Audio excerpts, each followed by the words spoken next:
Yo, Motorhead. So, Hyundai, well, they got a little nuts and they designed this sort of like retro awesome thing called the Ioniq 5. Well, we got up close and personal with this thing at the LA Auto Show, and well, it sort of left a pretty solid impression on us here at Gearbox Pizza. So, what do you say we take a look? So, before we get all into it, let's make a deal. Look, if you're sort of picking up what we're putting down, consider tossing us a sub. It makes a big difference. And look, if you find that you are not 100% satisfied with your subscription to Gearbox Pizza, not only will we issue you a complete refund with interest, we'll have the intern tattoo your portrait on his tiny little arms. Okay, look, there's no intern, but you already knew that. All right, real quick, let's talk about the name, Ioniq. So, Ioniq looks like it's gonna be Hyundai's nameplate for like all things electric. So, don't get this 80s teen dream of an EV mixed up with that relatively boring Ioniq hybrid hatchback thing that Hyundai's been selling for a while now. We're going to be focusing specifically on the Ioniq 5 here.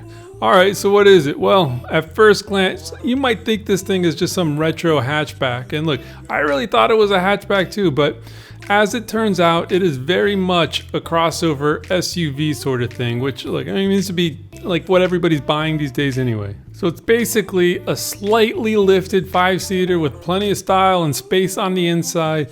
And think of it as a competitor to like the Ford Mach-E, the Volkswagen ID4, and even like the Model Y. So as I said, we got to take a close look at this thing inside and out at the LA Auto Show. And I don't know, what can I say? We just kind of dig it. I mean, it looks good in pictures, but I mean, trust me, it looks even better in person.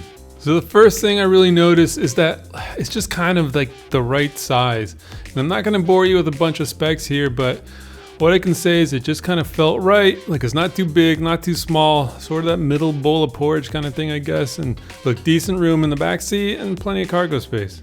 And there's a lot of awesome details, especially with the lights. I mean, all these squares everywhere give this thing kind of a, I don't know, like a pretty rad low poly or low res sort of vibe. I mean, look, if they remade Knight Rider, I think this is what the bad guys would be driving.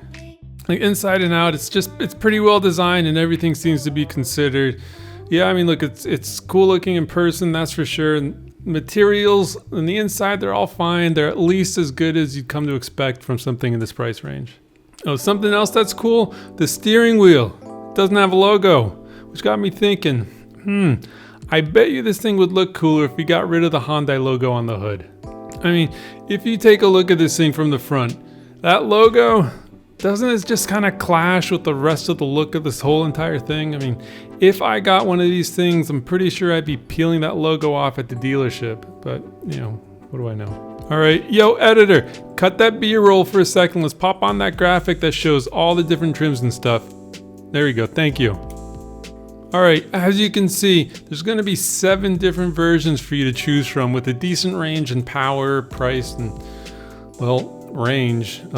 The entry-level little fella still comes with a relatively healthy 220 miles of range from this 58 kilowatt-hour battery. Yeah, that's not too bad.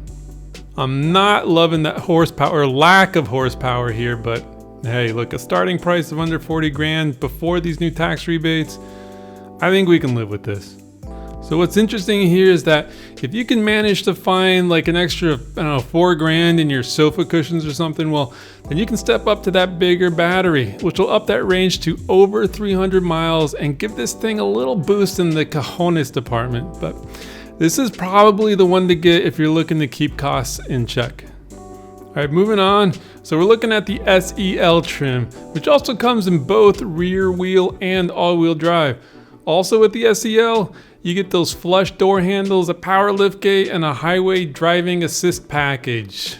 All right. So with pretty much all EVs these days, you can opt for that second motor that's going to give you all-wheel drive and some extra power, but at the cost of range. And the trade-off either way really isn't that bad here. So yeah, if you want some extra power and don't mind a little bit less range, then you know what, grab yourself that all-wheel drive.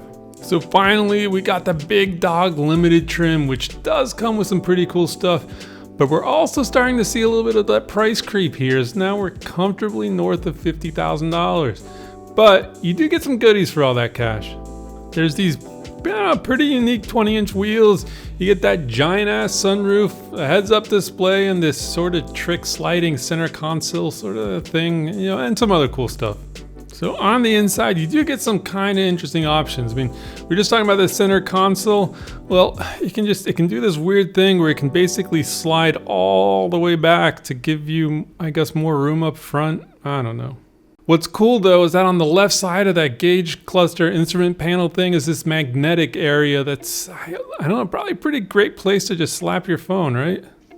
Speaking of gauge clusters, we got a pair of 10-inch screens here to work with, and I don't know, it should be more than fine. Look, it's not that giant Model Y screen, but it works and it looks just about right with the, I don't know, general styling of the interior.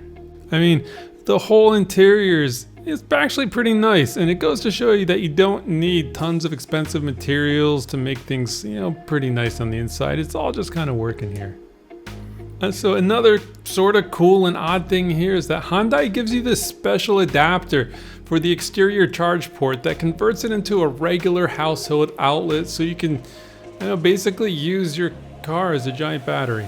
So not exactly sure what the limitations are here, but that's a pretty cool feature if you live in the, I don't know, an area that's sort of prone to power outages, or you're, I don't know, one of those dudes in the Corona commercials that kind of have this active lifestyle and enjoys DJing on some remote beach with no access to power, t-shirts, or I guess a better freaking beer. And look, some of us have been wearing sweatpants for the last 2 years, so whatever.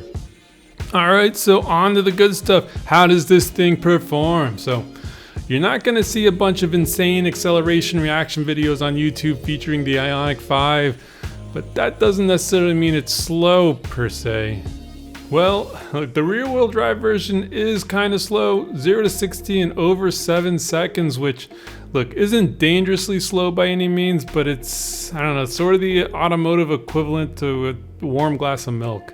But the big boy version can hit 60 in 5 seconds flat, which is plenty fast, but you'll still be losing lots at the drag strip compared to the Model Y and the Ford Mach-E. Okay, time for some real talk. So how does this thing stack up? So it's comparatively affordable, I guess, and it's got decent range. I mean, it's not the best, but it's still plenty good.